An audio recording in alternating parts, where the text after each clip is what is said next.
Di pinggiran kota Jepang terdapat sebuah tempat pertarungan robot yang ilegal. Seorang anak remaja bernama Hiro Tadara Divan. Salah, itu kan Babang Glowing. Mohon maaf Bang Hiro. Yaitu seorang anak remaja bernama Hiro Hamada ingin menguji kemampuan robotnya. Hiro adalah anak remaja berumur 14 tahun yang juga ahli robotik. Ia ingin melawan robot milik Yama, yaitu robot yang selalu menang dalam setiap pertarungan. Hiro pun ditertawakan karena robot miliknya tampak letoy, tidak seperti robot-robot yang lainnya. Pertandingan pun dimulai. Pada awalnya robot Hiro kalah, namun di pertarungan kedua robotnya pun menang.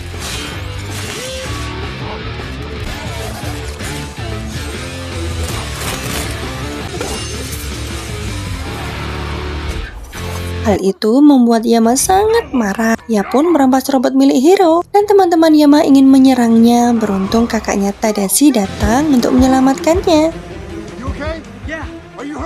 Namun di tengah perjalanan, Hiro dan kakaknya tertangkap polisi dan dipenjara bersama dengan petarung robot yang lainnya. Dan akhirnya dibebaskan oleh tantenya. Hiro dan Tadashi tinggal bersama tante mereka karena orang tua mereka sudah lama meninggal. Namun setelah tiba di rumah, bukannya taubat, Hiro ingin melakukan pertarungan robot lagi di tempat lain.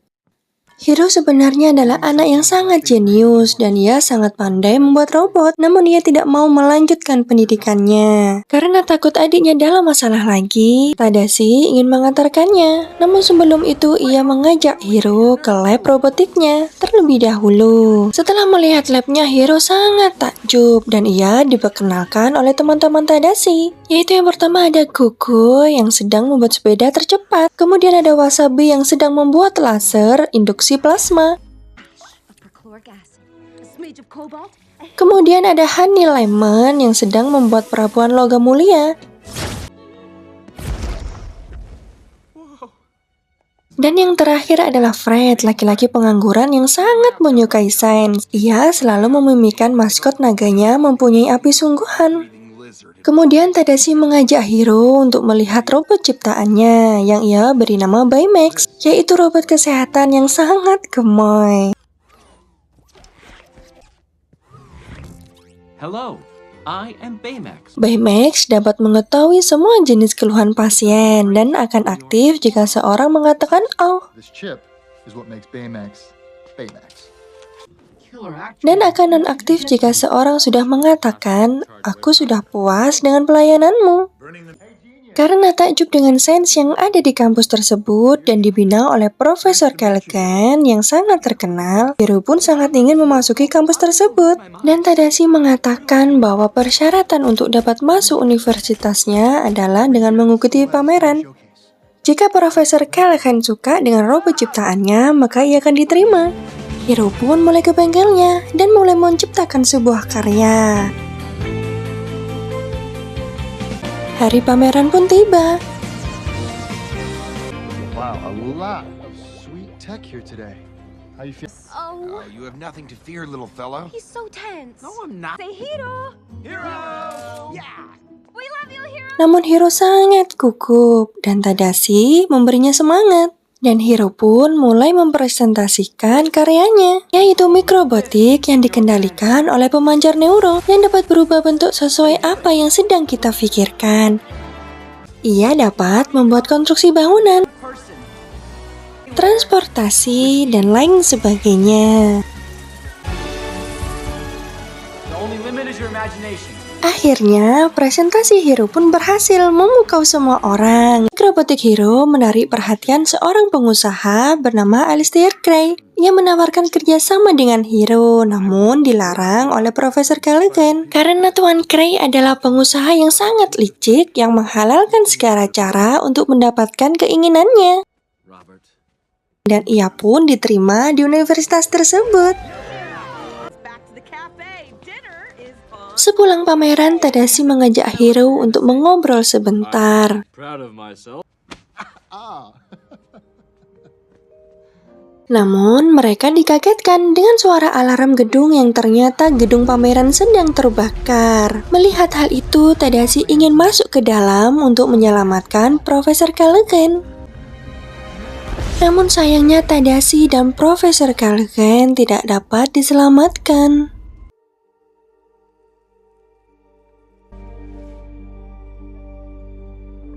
Hiro dan tantenya pun berduka. Hiro lah yang lebih terpukul atas kepergian kakak tercintanya. Sudah berhari-hari Hiro mengurung diri di kamarnya.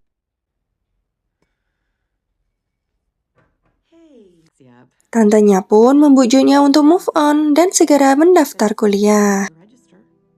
Hingga suatu hari, Hiro ingin bertarung robot kembali. Ketika ia mengambil robotnya, kaki robotnya pun terjatuh dan mengenai kakinya. Seketika Hiro mengatakan, "Au!" Hal itu membuat Baymax pun kembali aktif. Karena badan Baymax yang sangat gembul, ia kesulitan untuk keluar. Dan segera mengecek keadaan Hiro. Baymax pun mengatakan bahwa Hiro sedang mengalami perubahan suasana hati. Hiro yang risih segera menyuruh Baymax untuk segera nonaktif. You are satisfied. Namun ia terjatuh dan tidak sengaja ia melihat mikrobotiknya bergerak menuju suatu tempat. Hiro yang berpikir mikrobotiknya telah rusak segera mengacuhkannya. Namun Baymax ingin mencarinya supaya suasana hati Hiro membaik. Dan Hiro pun segera menyusul Baymax. Baymax! Baymax!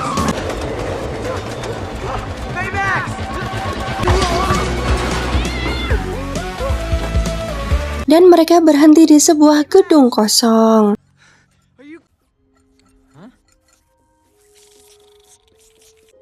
Karena pintunya terkunci, Baymax dan Hiro pun memutuskan lewat jendela. Karena jendelanya sangat kecil, Baymax pun tidak muat sehingga ia harus mengempeskan badannya terlebih dahulu. Dan Hiro pun menyuruh Baymax untuk tidak berisik.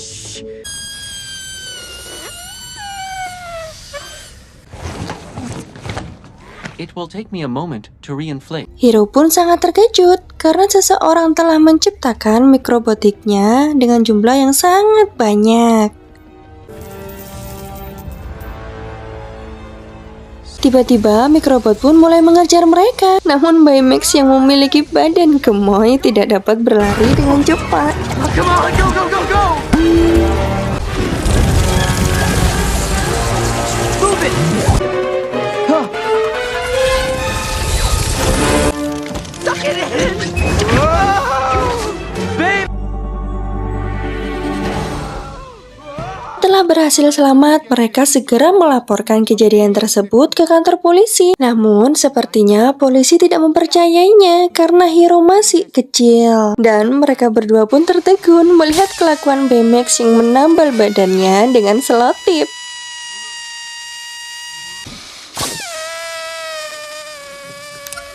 Dan Baymax pun mulai berbicara ngelantur karena kehabisan baterai. Dan Hiro pun bergegas membawanya pulang. I will scan you now. Scan complete. All day. Got it. We jumped out a window. No. You be quiet. Yeah, we. Come on. Lord, I'll carry personal Baymax from Japan.